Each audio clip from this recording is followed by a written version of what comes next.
Students, ये एक student out है, ठीक है। तो इसकी स्टेटमेंट रीड करते हैं। Calculate the molality of aqueous solution of an unknown solute if mole fraction of water in the solution is 0.60।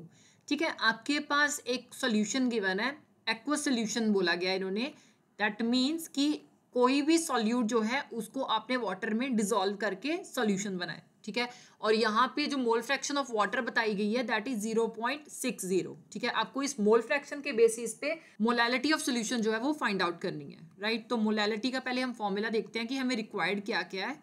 Molality equal to number of moles of solute by total mass of solvent in kg, right. अब हमें number of moles of solute निकालने हैं पहले, ठीक है। हमारे पास mole fraction given है। सो mole fraction जो है इसका फॉर्मूला क्या आता है, मोल फ्रैक्शन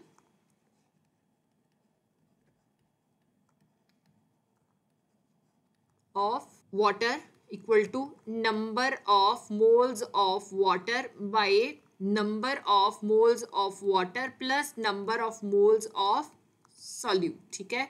कि जितने भी number of moles of water हैं उनको जब आप total number of moles of solution के साथ डिवाइड करोगे तो आपके पास मोल फ्रैक्शन आ जाएगी, राइट। अब हमारे पास नंबर ऑफ मोल्स ऑफ जो वाटर है वो प्रेजेंट नहीं है, तो वो हम कैसे निकाल सकते हैं। फर्स्ट ऑफ ऑल हमारा टारगेट है number of moles of water निकालना, right. So actual mass of water over molar mass of water, ठीक है। अब यहाँ पे इन्होंने मोलैलिटी का फॉर्मूला गिवन है, number of moles of solute divided by total mass of solvent in KG, ठीक है। तो मैं ये अज्यूम कर लेती हूँ कि मेरे पास ये जो टोटल मास ऑफ सॉल्वेंट है, ठीक है, वो 1000 ग्राम है। टोटल मास ऑफ या actual mass of water equal to मैं 1000 ग्राम अज्यूम कर लेती हूँ, राइट। सो मोलर मास हम निकाल सकते हैं। Molar mass of H2O equal to 1 ग्राम पर मोल हाइड्रोजन का एटॉमिक मास इंटू 2 प्लस 16 ग्राम पर मोल ऑक्सीजन का एटॉमिक मास, राइट। सो 1 इंटू 2 आ गया प्लस 16 ग्राम पर मोल, यूनिट्स मैंने कॉमन निकाल लिए।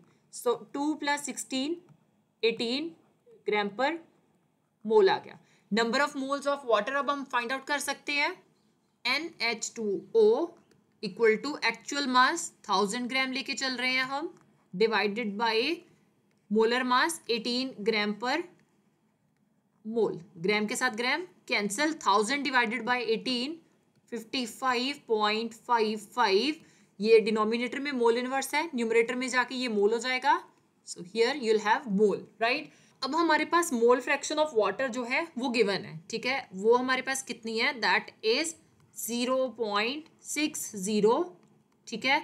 एंड फॉर्मूला क्या था, number of moles of water 55.55 mole divided by number of moles of water 55.55 mole plus number of moles of solute. इसको मैं N2 के साथ रिप्रेजेंट करती हूँ, right.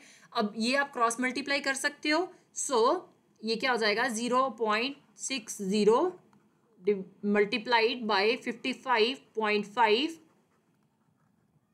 Mole plus N2 equal to 55.55 मोल आ गया। जब आप 0.60 को 55.55 के साथ मल्टीप्लाई करोगे, your answer will be 33.33 mole plus 0.60 N2 equal to 55.55 मोल। अब ये जो 33.33 मोल आए हैं इनको आप दूसरी साइड ले जाओगे, right. So 0.60 N2 equal to 55.55 mole minus 33.33 0.33 मोल आ गया, right. So 0.60 N2 equal to 22.22 mole, right. Now N2 equal to 22.22 divided by 0.60 मोल। तो जब आपने 22.22 को 0.60 के साथ डिवाइड किया, your answer is N2 equal to 37.03 मोल।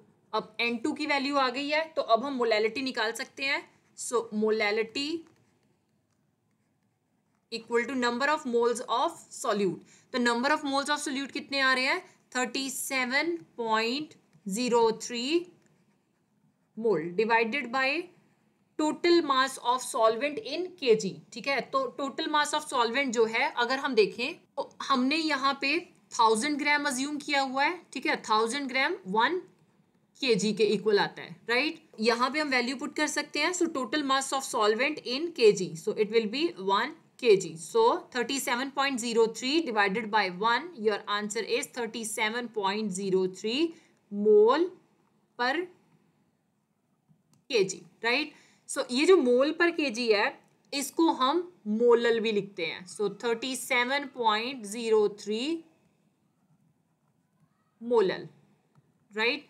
सो इसको अगर आप सिंबॉलिक फॉर्म में देना चाहो तो it will be small m।